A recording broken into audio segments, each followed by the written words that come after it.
4월 7일 새벽 예배를 시작하겠습니다. 사도신경으로 우리의 신앙을 고백하시겠습니다. 나는 전능하신 아버지 하나님 천지의 창조주를 믿습니다. 나는 그의 유일하신 아들 우리 주 예수 그리스도를 믿습니다.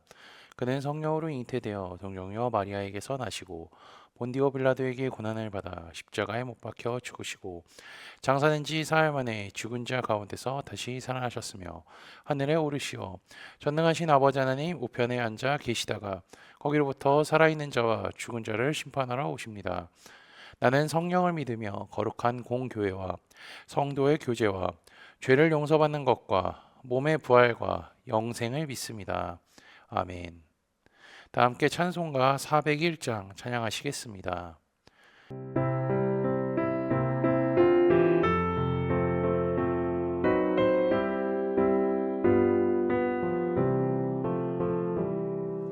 주의 곁에 있을 때 마음이 든든하오니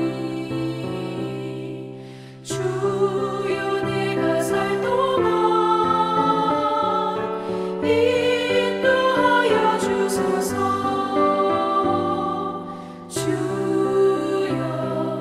주여 나를 인도하소서. 바른 세상 살 동안 주여 인도하소서.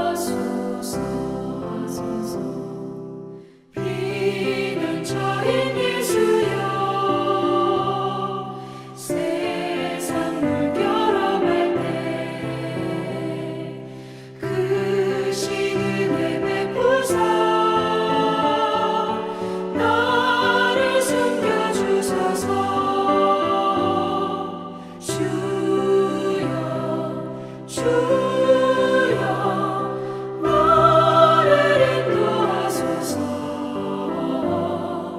바른 세상 살 동안 주여 인도하소서.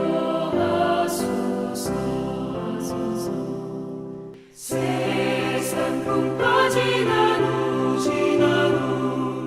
영화로운 나라와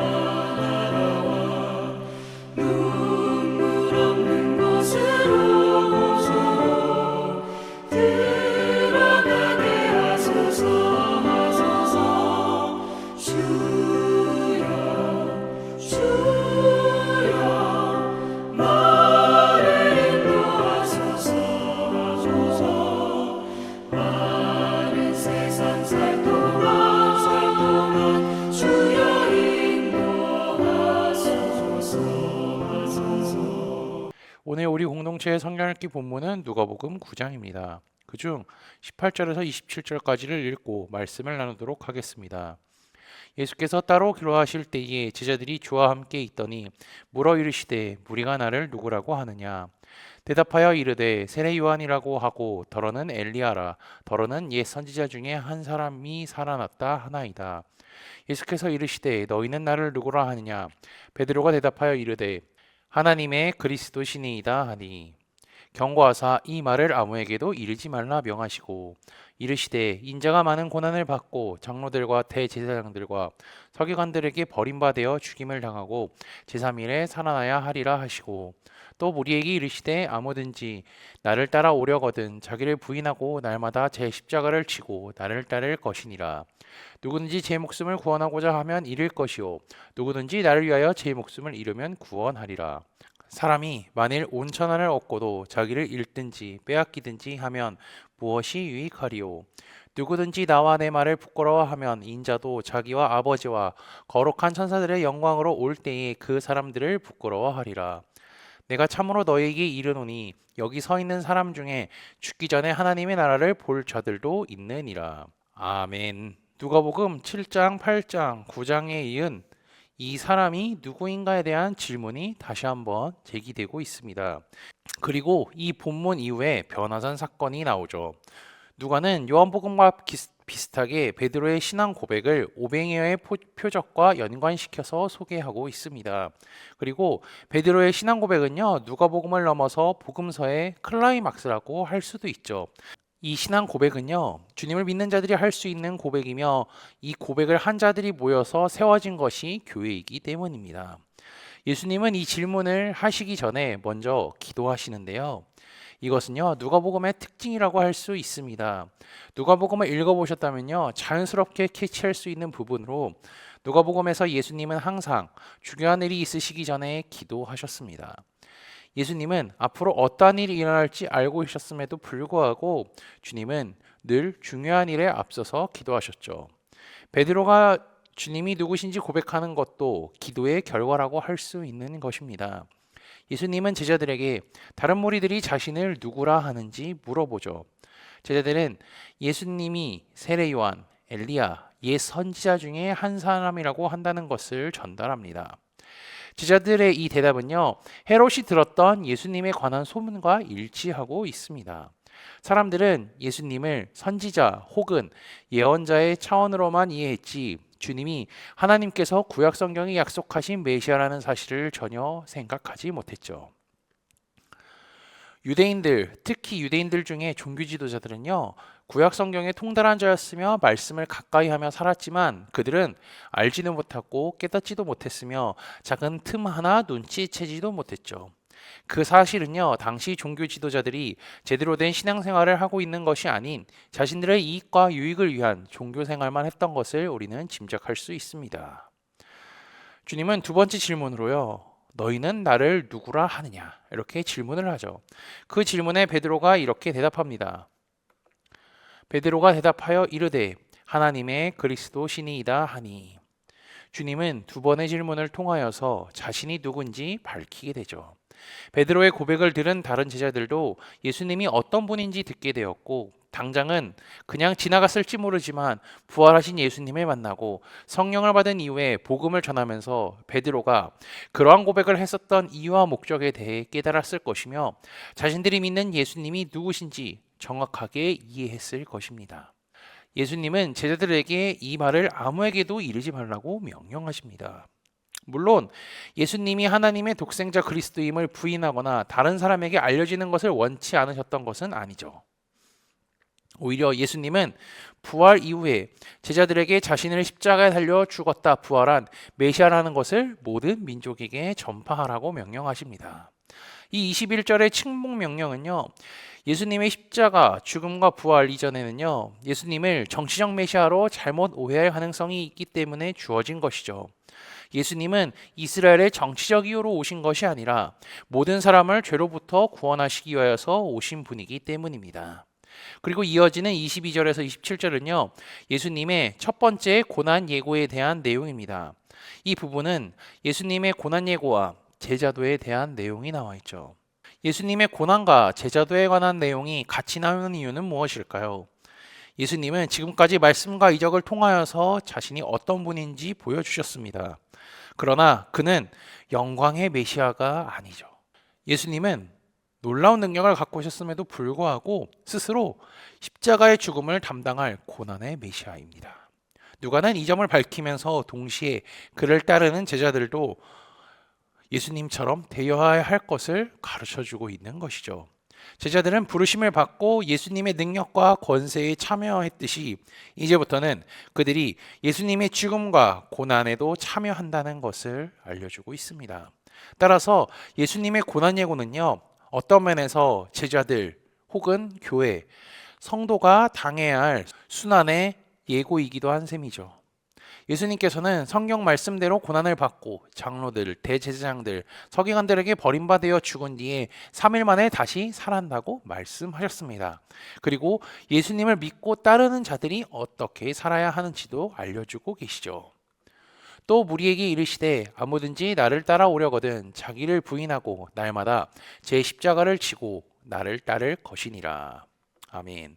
자신을 부인한다는 것은요, 내 주권과 내가 소유하고 있는 것을 내가 주관하는 것이 아니라 그것을 포기한다는 것을 의미하며 내 스스로가 주인 삼은 것을 내려놓고 온전히 주님께 내 자신을 내어드리라는 것을 의미하며 십자가를 지고 주님을 따른다는 것은요, 내 삶의 이유와 목표는 오직 주님뿐이라는 것을 고백하며 주의 말씀에 따라 순종하며 살아간다는 것을 의미합니다. 그리고 이것을 한 번만, 단번만 하는 게 아니라 날마다 해야 하는 것이죠.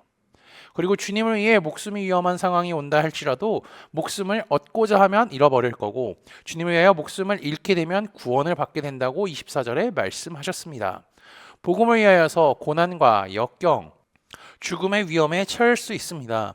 혹여 죽는다 할지라도 걱정할 것이 없죠. 왜냐하면 죽음 이후의 삶이 어떤지 너무나 잘 알고 있기 때문이며 하나님은 이것을 말씀으로 가르쳐 주셨죠. 그러니 주의 말씀을 부끄러워하지 말고 당당하게 살라는 것입니다. 마치 안디옥 교회 사람들이 그리스도인이라 불렀던 것처럼 말이죠. 제자들이 안디옥에서 비로소 그리스도인이라 일컬음을 받게 되었더라. 그리고 마지막에 주님은 이렇게 말씀하십니다. 내가 참으로 너희에게 이르노니 여기 서 있는 사람 중에 죽기 전에 하나님 나라를 볼 자들도 있느니라.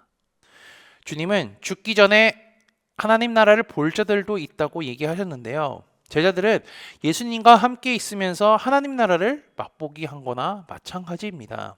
그분과 함께 동행하며 그분의 이적과 표적 그리고 가르침을 받으며 대화하며 같이 숨을 쉬며 살아가는 것이 그들이 지상에서 한 하나님 나라의 체험이라고 할 수 있는 것입니다. 주님의 가르침을 받을 때의 제자들은요, 이 뜻을 알지 못했습니다. 그러나 나중에 깨닫게 되었죠. 우리가 주님과 함께한 시간이 하나님의 나라를 미리 경험해 본 거나 마찬가지구나. 그러니 이 육신의 삶이 끝이 아니라 죽어서 주님 품에 안겨서 그분과 영원히 살게 될 것을 가르쳐 주셨으니 이 생에서 최선을 다해 복음을 전하며 살아야 한다고 그들은 다짐했을 것이죠. 예수님께서 예고하고 가르쳐 주신 고난과 제자도의 삶은요, 그리스도인들이 무엇을 기억하고 살아야 하는지, 어떤 마음을 갖고 살아야 하는지 가르쳐 알려주는 겁니다. 그리스도인은 예수님의 죽음과 부활, 승천, 재림을 믿으며 살아갈 뿐더러 인생의 가치를 주님께 두고 살아가는 것이죠. 예수님의 이 가르침을 기억하시며 진짜 그리스도인으로 살아가는 코너스톤 믿음의 형제자매들이 되시기를 주님의 이름으로 축복합니다. 다 함께 찬송가 190장 찬양하시겠습니다.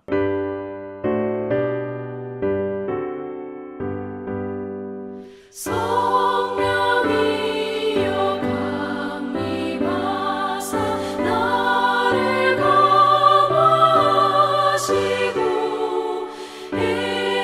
애통하며 회개한 마 충만하게 하소서.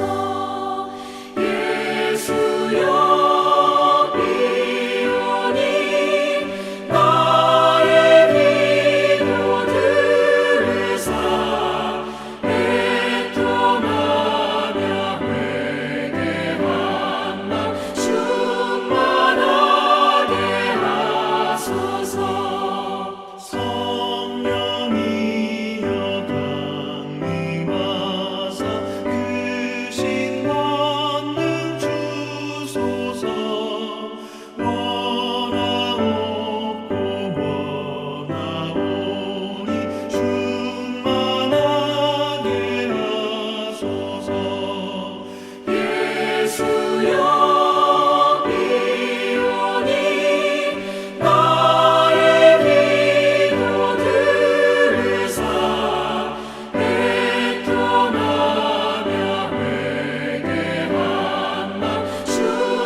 함께 기도하시겠습니다.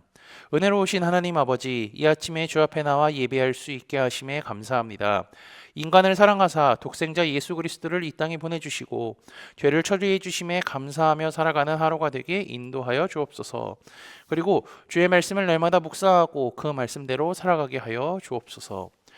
오늘 말씀을 통해 주님이 예고하신 고난과 제자도의 삶이 무엇인지 배우고 깨닫게 하시니 감사합니다. 우리가 믿는 예수님이 이 땅에 오신 이유에 대해 생각하며 살아가게 하시고 주께서 가르쳐 주신 제자의 삶이 무엇인지 기억하며 주의 말씀에 온전히 순종하며 살아가는 우리가 되게 인도하여 주옵소서. 지난주 말씀을 기억하며 기도합니다. 복음을 가진 하나님의 친구는 조롱을 당한다는 것을 말씀을 통해 깨닫게 하시니 감사합니다. 세상은 하나님의 친구를 복음을 가졌다는 이유 하나만으로 조롱하고 괴롭히지만 우리와 늘 동행하시고 함께 하시는 하나님을 바라보게 하시고 주님의 보호하심과 인도하심 안에 살아가는 믿음의 형제자매들이 되도록 인도하여 주옵소서. 예수 그리스도의 이름으로 기도합니다. 아멘. 이 시간 합심으로 기도할 제목들을 나눕니다. 먼저 성부, 성자, 성령 삼위의 하나님을 묵상하며 경배하는 삶을 살도록 기도하시고 회개와 경건한 삶을 살도록 기도하시기 바랍니다. 교회를 이끌어 가시는 사랑하는 담임 목사님과 사역자들을 위해 기도해 주시기 바라며 4월 셋째 주 주일에 있을 봄 절기 예배를 위해 4월 20일부터 24일에 있는 아가서 말씀 세미나를 위해 소그룹원들을 위해 환우의 건강과 회복을 위해 각자 가지고 계신 기도의 제목들을 놓고 기도하시기를 바라며 오늘도 주 안에서 승리하십시오.